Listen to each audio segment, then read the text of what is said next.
Saludos amigos y bienvenidos a su canal Renan Rivera O. El día de hoy vamos a hacer un video en vista de las situaciones últimas que han acontecido, ¿verdad?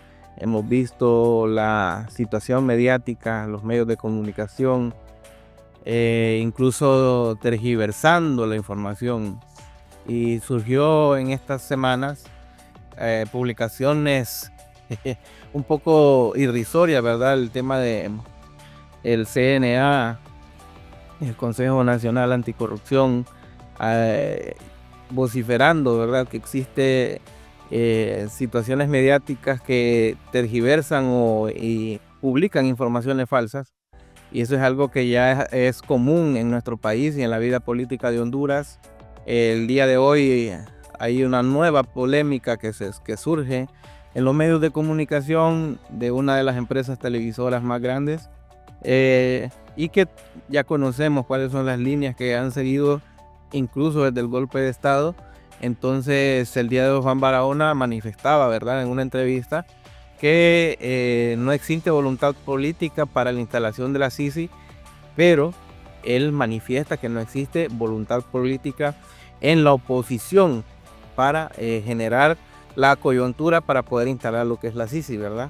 Estamos hablando del Congreso Nacional, la oposición que ejerce el Partido Nacional, el Partido Liberal, que es en cantidad de diputados son mayoría, y eso es lo que manifestó Juan Barahona, ¿verdad? Y que los medios de comunicación de forma alegosa recortaron las entrevistas para querer entrever que Juan Barahona manifestaba que no hay voluntad política incluso dentro de Libre para que no exista la coyuntura de instalación de la Sisi, cosa que no es cierta en el tema de como los medios lo quieren manifestar. Y para una muestra, un botón, ¿verdad?, vamos a colocarles un video de el Congreso Nacional en esta semana, cuando se estaba discutiendo los temas, creo que es lo del presupuesto del próximo año. Entonces el Partido Nacional y el Partido Liberal no se presentan a su curul, y esto es lo que han estado haciendo a lo largo de todo este tiempo ambos partidos políticos, que prácticamente son uno solo. Entonces demuestran en sí cuál es la verdadera voluntad y quiénes están en pro o a favor del pueblo y quiénes están en contra del pueblo. Diputado Juan Barahona, diputado, esa partida confidencial, uno de los principales motivos por los que dice la oposición que no apoya este presupuesto, pero usted asegura que ya hay consenso si antes del 31 de diciembre estará aprobado el mismo. Sí, el presupuesto va a ser aprobado antes del 31 de diciembre. Estamos convocados ya para el lunes 23, y si estamos convocados es porque ya a esa fecha va a haber un consenso y van a estar los votos suficientes para poder aprobar el presupuesto. De lo contrario, no seríamos convocados. El presupuesto es una ley de interés nacional que es necesario que entre en vigencia a partir de enero para que la operatividad del gobierno no se estanque, no se atrase y se pueda ejecutar todos los presupuestos, todos los proyectos que están plasmados en el presupuesto. Bien, en otras situaciones o en otras leyes ha habido consensos más rápidos, se han resuelto más rápido las situaciones. ¿Qué está pasando con esta en específico? ¿Hace falta liderazgo dentro del Congreso Nacional? ¿Se han cerrado los diálogos? Bueno, es que en el pasado era fácil que los liberales se pusieran de acuerdo con los cachurecos. Se entendían con una mirada. Hoy no. Hoy el que está dirigiendo el Congreso es el Partido Libre y ya es más complicado porque no ha habido dinero de por medio. Entonces no se han comprado votos. Entonces eso ya marca diferencia en la aprobación del presupuesto y de otros decretos de interés nacional. Sí, Juan, ahí también hay otras leyes que están pendientes, que son exigencias de las Naciones Unidas para poder por fin traer a la Sisi al país. ¿Se van a lograr los consensos también para aprobar estas leyes? ¿Las van a someter al Pleno para que sean discutidas y aprobadas? Difícil. Para aprobar estas leyes, para limpiar el camino para que venga la Sisi, significa aprobar o modificar algunas leyes, y eso solo se puede hacer con el voto liberal y voto cachureco, y estos no van a hacer eso porque son ellos los que expulsaron la Maxi. ¿Y cómo van a votar ahora para que regrese la Sisi? No se va a dar eso. Ellos están claros. Martes 17 de diciembre, y como pueden ver, nuevamente liberales y nacionalistas se pusieron de acuerdo para evitar que hubiera quórum y se desarrollara la sesión de este día, estando pendiente de aprobación el presupuesto general de la República y las adendas a los contratos de energía, que juzgue el pueblo hondureño esta actitud en contra de los intereses de la patria. Eso sí, no vienen a trabajar, pero cada mes cobran su salario y sus viáticos. Basta ya de este tipo de actos de corrupción. Entonces, amigos, hay varias información que ha surgido, ¿verdad? La presidenta habla de la aprobación y ya la firma de convenio para la creación de las represas necesarias para mitigar el tema de las inundaciones en cuanto a las tormentas en el área de San Pedro Sula. Eso es una acción muy importante. Vamos a poner el video de lo que ella manifiesta cuando se estaba realizando estos convenios crediticios. Es necesario entender, ¿verdad?, que para proyectos de tan envergadura se necesita inversión, ¿verdad? Y en este caso a base de créditos. Presidenta, para todos los que dicen que Xiomara no cumple, hoy estamos viendo algo diferente. Y lo ruego que entendemos que cuando pensamos en Honduras, no pensamos en partido político. Porque hoy, desde el primer día que la Presidenta de la República, primera mujer en la historia de Honduras, toma su posición, ahí está gobernando para Honduras y por Honduras. Por eso nosotros no podemos ser un obstáculo en el camino del desarrollo, del bienestar del país. Primera vez en la historia también que tengamos dos presidentes presentes a la vez en la Cámara de Comercio. Es una bendición. Tenemos que entender nosotros que con el diálogo, con el respeto, con el entendimiento vamos a lograr, vamos a avanzar. Gracias, Karim, por abrir las puertas esta tarde para un momento histórico, no solamente para nuestro país, sino especialmente para el Valle de Sula. Este es un momento muy importante y quiero traer a mi memoria que en octubre, si no me equivoco, del 2022, se dio una reunión aquí en San Pedro Sula precisamente para hablar sobre los efectos de la tormenta Julia. Y hubo representantes de la empresa privada, de las fuerzas vivas. Y uno de los temas que se tocó en aquel momento fue ¿por qué no se retomaba la represa del Tablón? En ese momento el secretario privado Héctor me representaba. Yo tomé el teléfono y le dije: Héctor, comprométete a la construcción en aquel momento de la cortina del Tablón.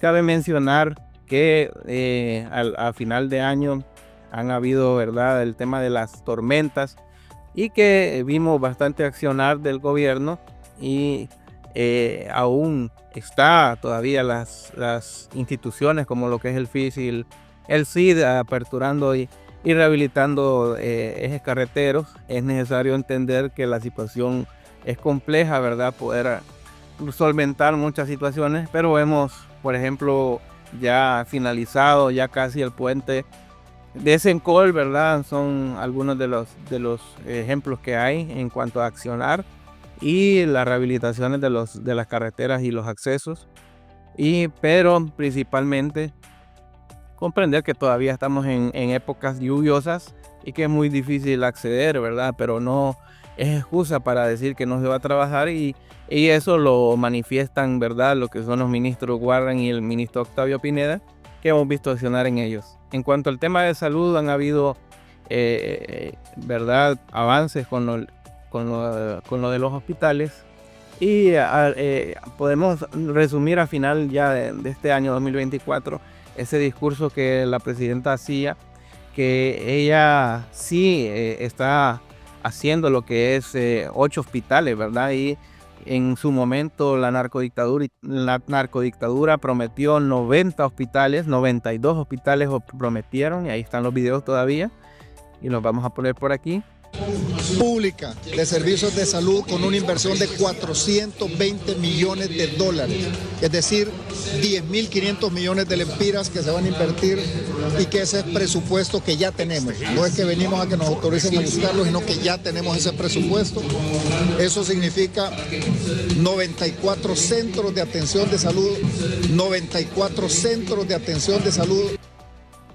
Prometieron ellos esos hospitales y nunca los crearon, por eso dice que empedraron el país con la primera piedra, pero esta vez ella sí está haciendo 8 hospitales de verdad. Ese discurso es bastante simbólico, ¿verdad? Y representa la realidad de lo que hemos vivido todo este tiempo.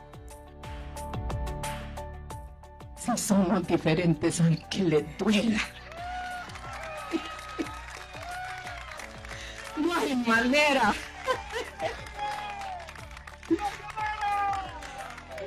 Ellos ofrecieron 80 hospitales y yo estoy construyendo 8, pero de verdad.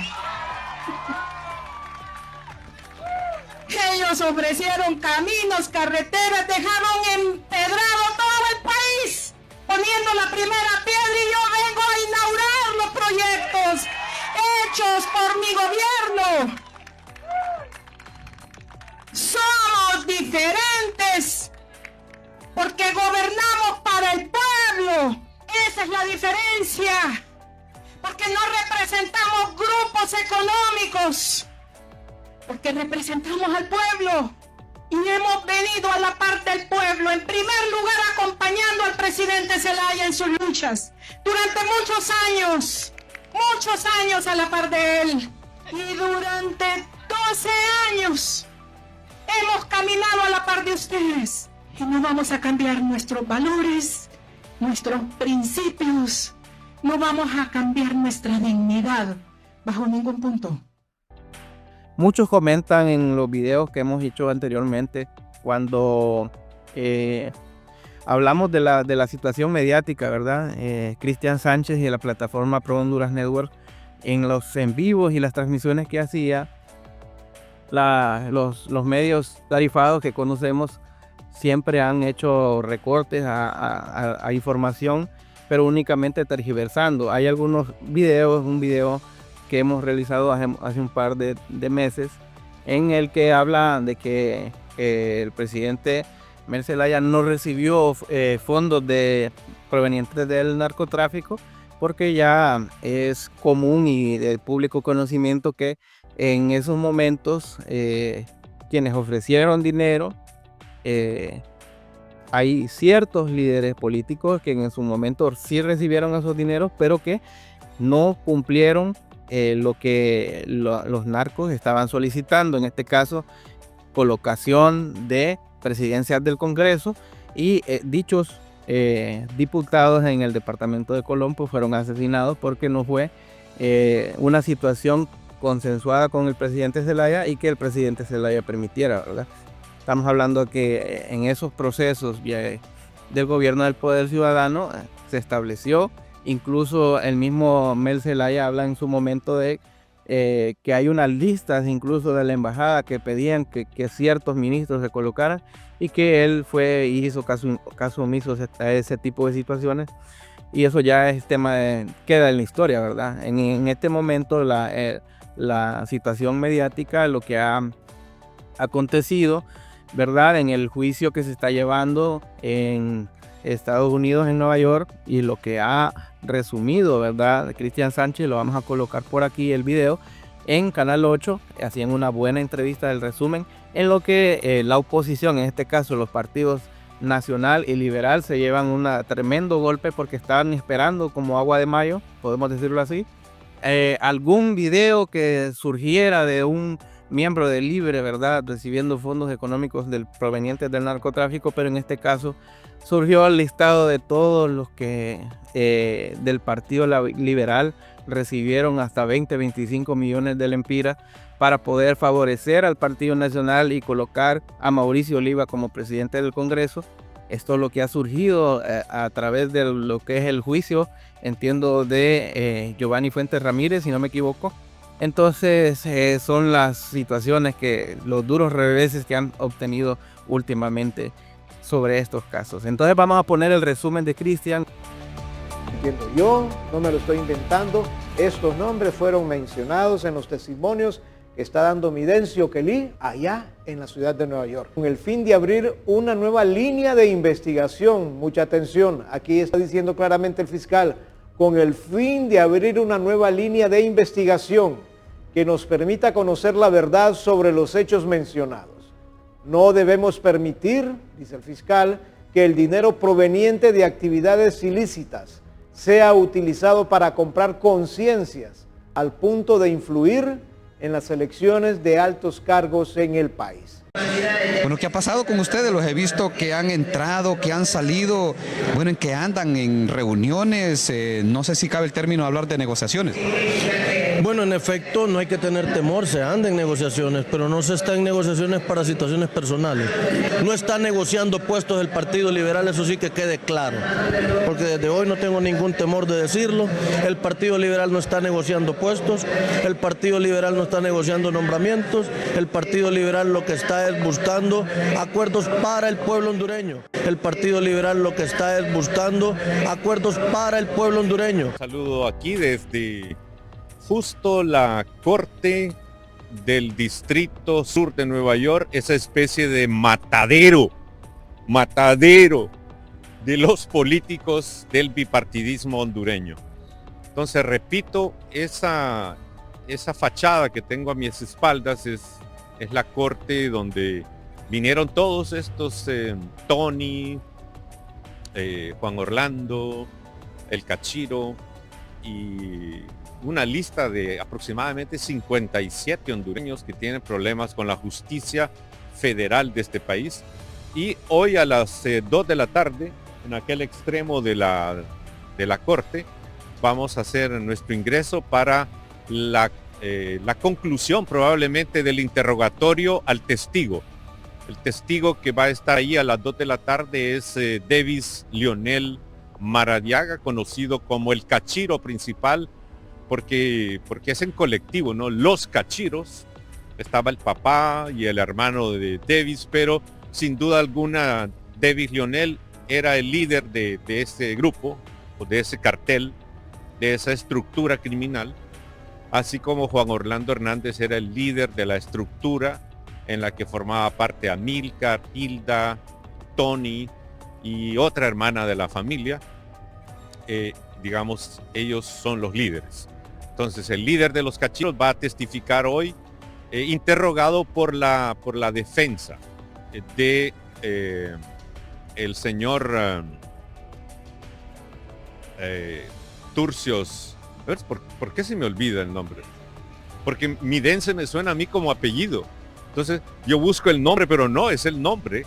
Midense Okelí Turcios. Ahí va a ser hoy su abogada Sara la que le hará las preguntas al Cachiro. No se espera mayor cosa. Sin duda lo más fuerte eran las preguntas de la fiscalía, que fueron el 12 pasado, ¿cuándo fue 12? El jueves anterior fue la interrogación de los fiscales del Poder Judicial de los Estados Unidos en Nueva York al Cachiro, y ahí es donde salió toda esa información que ustedes ya conocen, que en el 2012, en enero siempre son críticos para la política hondureña de los últimos años. Todos recordamos enero de 2022, cuando se tenía que integrar la Junta Directiva del Congreso Nacional. De un lado, la palabra de la presidenta Xiomara Castro con el Partido Salvador de Honduras y la alianza de último momento que se hizo, cuando ya Salvador no figuraba en las encuestas y había que buscar una alianza política que asegurara la expulsión de Juan Orlando Hernández del poder. Y ahí llegó al cierre del proceso electoral en el 2021 y se ganó ese proceso electoral y se comprometió que la presidencia del Congreso sería para el Partido Salvador de Honduras. Se comprometió además la presidenta con determinadas secretarías de Estado, con nombramiento de algún personal del Partido Salvador de Honduras y con la designación presidencial de Nasrallah. Ya conocemos esa historia de lo que pasó, pero digamos, hubo un intento de una junta directiva paralela dirigida por los grupos de poder fáctico y ahí estaba participando igualmente el Partido Liberal y el Partido Nacional en esa negociación para sacar a Luis Redondo de la ecuación en la que estaba empeñada la palabra de la presidenta Xiomara Castro. Y en enero de 2012 tuvimos 3 planillas. Una planilla para presidir el Congreso la impulsaba el cartel de los Cachiros con la mediación de Freddy Nájera, de Víctor Savillón y de el señor Midencio Oquelí. Esa planilla iba a ser encabezada por un nacionalista, por Oscar Nájera, pero no reunían los votos suficientes porque no pagaban suficiente. Lo que dijo el interrogatorio del jueves pasado es que esa estructura en la que estaba Mata Gualdurraga ofrecía entre 1.5 y 2 millones por cabeza de los diputados. Y cuando dicen estamos negociando, es que estaban negociando cantidades mayores. La otra planilla era la que impulsaba el Partido Libertad y Refundación. El expresidente Manuel Zelaya, que ustedes recuerdan, fue diputado electo por Olancho para el Congreso 2014-2018. Él planteó al Partido Liberal que integraran una planilla ganadora, que Libre iba a votar por un liberal, y en este caso era el diputado Ángel Darío Vanegas, el que iba a encabezar esa directiva del Congreso, y Libre además contaba con el apoyo del Partido Anticorrupción en ese momento, y si sumaban los votos de Libre, los votos del PAC y los votos del Partido Liberal, iban a ser más de 76 votos, iban a ser como 78 votos que podían reunir para la planilla de Darío Vanegas. Y la otra planilla era la de Juan Orlando Hernández con el apoyo de las estructuras del crimen organizado, igualmente. Y la encabezaba Mauricio Oliva. Y ahí la negociación era más fuerte, porque en promedio lo que se deduce de los documentos publicados por esta corte el año pasado y que han sido divulgados por este medio de comunicación alternativa Pro Honduras Network, es la oferta eran de 20 millones de lempiras.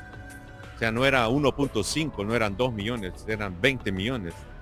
Entonces, una negociación en esas circunstancias, cualquier planilla la perdía. Perdió la planilla de los Cachiros, perdió la planilla del Partido Libre con el Partido Liberal, dándole la presidencia a un partido como el Partido Liberal. Y ya sabemos lo que ocurrió, que ganó esa planilla Mauricio Oliva, con negociación directa de Juan Orlando Hernández, y se menciona en el video cuyos fragmentos se pasaron aquí el jueves anterior, se menciona claramente que las reuniones se produjeron en el Hotel Intercontinental en Tegucigalpa. Ahí fue el escenario de las negociaciones. Pues el problema es de que estas negociaciones también implicaron asesinatos de personas.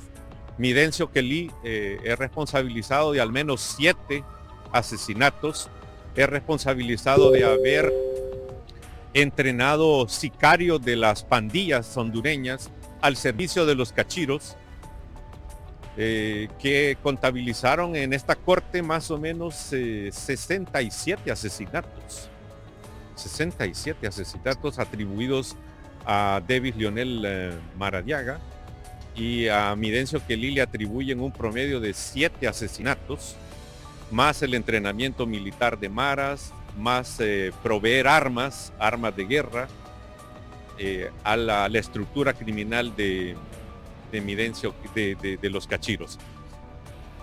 Como periodistas responsables y como medio público que venimos a dar seguimiento a la sentencia de Juan Orlando Hernández aquí en el mes de junio pasado, ustedes recuerdan, estamos interesados en ayudar al pueblo de Honduras a que no se deje engañar por esa matriz que busca decir que todos somos iguales. Y el gran consuelo del bipartidismo comprometido con el crimen organizado es de que Libre esté implicado en el crimen organizado.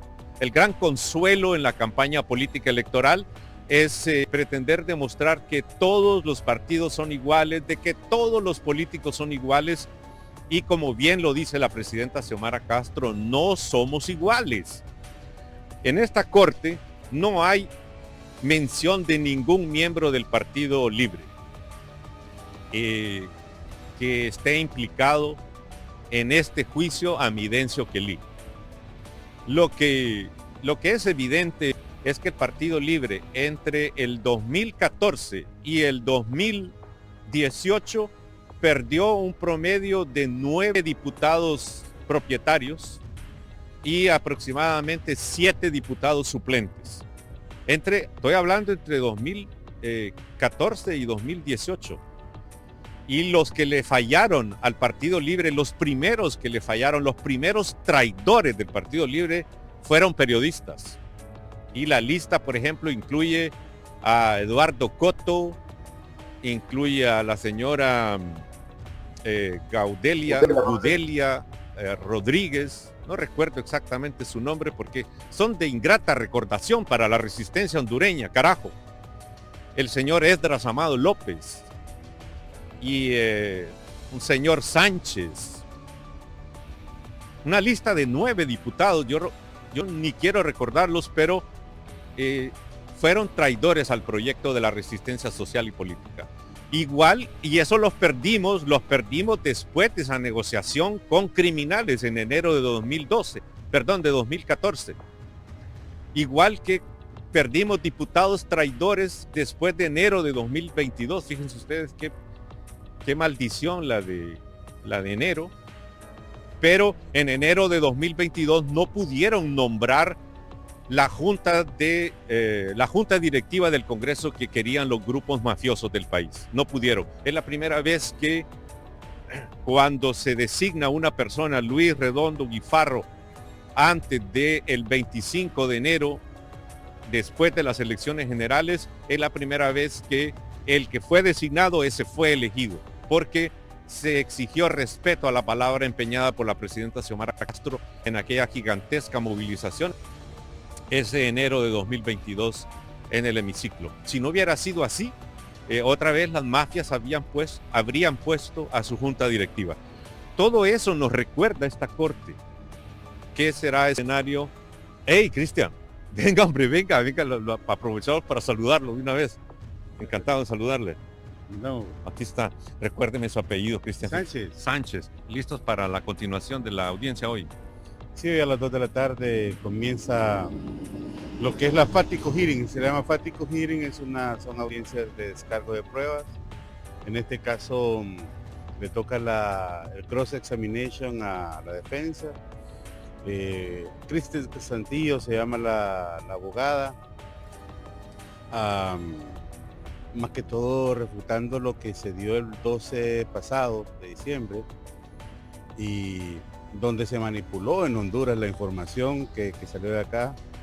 Información muy importante, como por ejemplo que las Fuerzas Armadas a través de uno de sus militares entrenó pandilleros como la MS-13 entrenados para ser sicarios. Entonces, ese es uno de ellos. Lo otro también se habló del tema del video.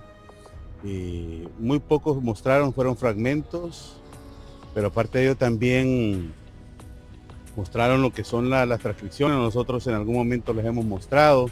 Es interesante, Félix, porque todas estas transcripciones nosotros las hemos compartido con el pueblo hondureño hace muchísimos años atrás. Es más, si visitan a www.prohondurasnetwork.com, ahí están las transcripciones. Desde el 2019 venimos hablando nosotros de este tema. Lo volvimos a tocar de nuevo, especialmente en enero del 2022, por lo que sucedió con la elección de la Junta Directiva actual.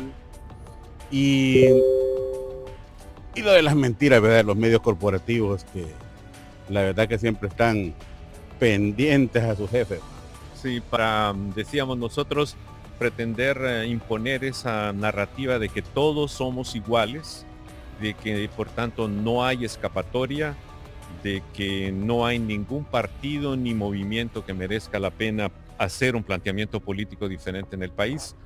Bueno, esa teoría de todos somos iguales es precisamente la que trata de combatir la presidenta en sus últimos discursos, de que no somos iguales, y hay que explicar cada vez por qué no somos iguales desde la política, por qué no somos iguales desde el ejercicio del periodismo, por qué no somos iguales desde el planteamiento de la economía del país, por qué no somos iguales en términos de relaciones con el mundo exterior, etcétera. Bueno, todo implica explicar en todos los campos. Cristian, ¿cuándo fundó usted Pro Honduras Network? Nosotros lo definimos como un medio de comunicación digital alternativo. Nosotros fundamos Pro Honduras Network más que todo para un grupo de hondureños con la idea de poder colaborar en nuestro país con algún tipo de incidencia. ¿En qué año me dijo? 2015. Bueno, es el año que el Cachiro se entregó, ¿verdad?, a la DEA. Aproximadamente entre el 2014 y 2015, por ahí casi a finales del 2014, ya en el 2015 él ya estaba acá. ¿Con cuál de sus casos? Yo le llamé esta mañana a esa corte que tenemos a nuestras espaldas, le llamé el matadero del bipartidismo hondureño, porque ya son a esta altura más de 50 hombres. Bueno, es que hay diferentes tipos de cortes. Por ejemplo, esta es una de las cortes que la mayoría de políticos han venido a estas cortes a enfrentarse a la justicia de Estados Unidos, pero donde más hay hondureños de bajo perfil, en este caso sería la Corte del Este en Virginia, cerca de Washington, y ahí es una cantidad exagerada, o sea, creo que hay como 80 aproximadamente, solo en el caso de los Valle, en ese caso. También hay otras cortes federales, lo que es aquí en Brooklyn, la Corte del Este de Nueva York. En este caso ahí fue Byron Ruiz y Mata Gualdurraga, que ya regresó a Honduras. Bueno, y más o menos en el 2019-2020 fue como el pico más alto de estos procesos a bandas criminales hondureñas, diría usted. Bueno, la verdad que empezaron primero con Carlos el Negro Lobo, él fue el primer extraditado basado en el autoacordado, ¿verdad?, de la extradición.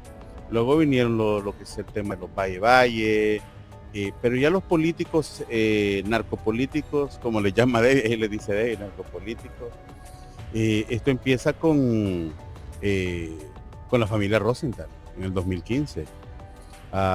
Se enfrentaron acá en esta corte, en el caso de Yanni, a procesos de lavado de activos y fueron sentenciados, declarados culpables por un cargo y se enfrentaron, creo que uno fue 36 meses en el caso de Yanni, el otro creo que fueron 29 o 28 meses. Se defendieron en libertad, pagaron una multa aproximadamente de $4 millones solo para defenderse en libertad. Al perder ellos el caso, luego tuvieron que pagar otra cantidad similar a esta situación. Entonces, ahora, en el 2017, en esta corte fue Fabio Lobo, también el caso de Freddy Nájera, casos que en el caso, diríamos, en Honduras no se le dio la relevancia como los otros casos que había mencionado, y creo que el pico que por lo menos que la gente lo tenía ahí, ¿verdad? En algo pendiente fue el caso de Tony Hernández. Caso 15 CR379, un documento que la pusieron en las mociones in limine, 82-2, ese documento, que es el mismo caso de Juan Orlando Hernández. Ahí son claros los fiscales, dicen que ellos desde 2009, o sea, hablan desde 2009 hacia adelante, cómo el Partido Nacional junto al Partido Liberal se asociaron.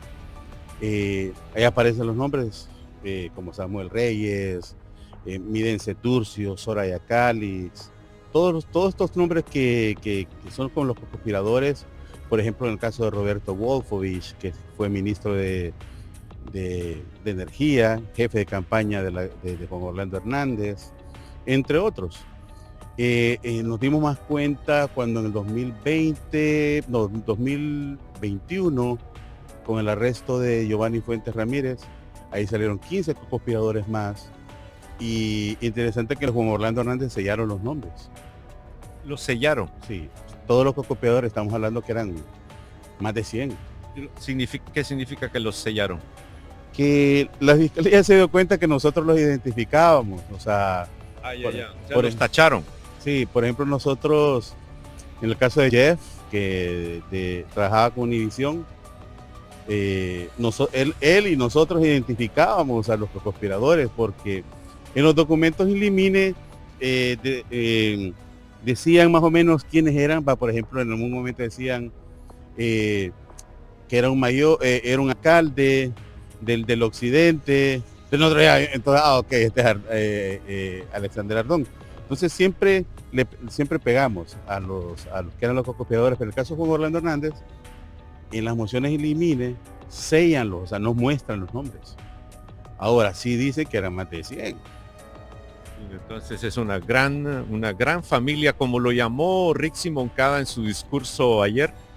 Por eso lo llamó el bipartidismo oprobioso, porque estamos hablando de los dos partidos que tienen más de 100 años en el país, que se repartieron el poder fácilmente en la Corte Suprema, en el Congreso de la República. Audiencia. Bueno, la audiencia empieza a las 2. Por experiencia, a veces estos fáticos hearings se extienden, depende, por ejemplo, la abogada de Midense tiene aproximadamente hora y media para interrogar al Cachiro, siempre con el tema de todo lo que se habló con el interrogatorio de parte de la Fiscalía. Se supone que debería terminar hoy, porque el juez va a toma datos de todo lo que se va a decir por lo menos en el caso del día de hoy, y lo que pasó el pasado diciembre 12, y luego en ese momento va a decir cuándo es la sentencia. Se supone que es en marzo. Son fechas tentativas porque regularmente cambian las fechas, más que todo porque la defensa a veces solicita más tiempo para entregar cierto material. Hay un proceso donde, por ejemplo, como el caso del tema fático hearing, la razón que existió esto porque el caso de Midense no aceptaba los 6 asesinatos que se le estaba imputando. Entonces, por eso es que se da esta audiencia. Por ejemplo, el caso por ejemplo, Juan Carlos Bonilla, el mismo Mauricio Hernández, si ellos hubieran refutado, ¿verdad?, lo que la Fiscalía les estaba diciendo, serían también un fático hearing. En este caso, me parece que no es conveniente para los acusados, cuando ya se han declarado culpables. Claro, eso no es unos delitos que le competen aquí en este país, porque no es jurisdicción, los asesinatos fueron allá. Lo que sucede es que se toma como un agravante en la sentencia. Claro. Bueno, habíamos citado a Cristian que nos acompañara por la experiencia de su medio y de él en su persona al seguimiento de estos juicios. Nadie ha hecho un seguimiento de la prensa hondureña como la ha hecho Cristian y la ha hecho Pro Honduras Network, es la verdad. Y entonces vamos a prepararnos para entrar a ver esa interrogación de la defensa de Midencio Kelly, a ver qué preguntas pone al Cachiro, a ver cuál es la estrategia. Ya se sabe que él se declaró culpable en agosto de este año y por eso se ha acelerado esta parte final, digamos, hacia la sentencia, que como ha dicho Cristian, probablemente sea ahí en el mes de marzo próximo. El próximo hondureño que llega a esta corte como ya se ha anunciado, es el que se conoce en la Empira como el Cubeta, que es primo hermano de los Calix, un hombre que viene con la identidad del Partido Nacional y viene con la identidad de una de las precandidatas del Partido Nacional en este momento, compitiendo para las primarias de marzo próximo. Bueno, es importante recalcar que la pasada audiencia duró más o menos unas 3 horas. Se tergiversó la información, porque la pregunta al Cachiro fue la siguiente: ¿qué partidos políticos usted conoce? El Cachiro contesta: el Partido Nacional, el Partido Liberal, el Partido Libre, entre otros. El fiscal luego pregunta: enfoquémonos en el Partido Nacional y el Partido Liberal. ¿Fueron estos ambos partidos a los que usted sobornó? Los Cachiros, sí. Creo que quizás ahí la prensa, como van las preguntas, no estuvieron ni aquí, empecemos por eso, va. Tergiversaron la información. Entonces yo creo que es importante decirlo, porque la transcripción es lo que... Nosotros ya tenemos la transcripción, son 160 páginas. La transcripción del video que fue grabado. No, la transcripción de toda la audiencia. De la audiencia del jueves pasado. Son 160 páginas de todo el interrogatorio, y eso es lo que pasó. Claro, de ahí donde sale eso de que todos los 3 partidos fueron objeto de soborno. Y hay que recordar un hecho histórico, es que el Partido Libre entró en competencia política electoral hasta el 2013. Y esa es la información que tenemos para el día de hoy. Amigos, recuerden suscribirse. Hemos estado un poco ausentes del tema de la generación de los videos, pero siempre estamos presentes aquí para poder informarles. Recuerden darle clic a la campanita y compartamos la información. Mucho gusto y saludos a todos.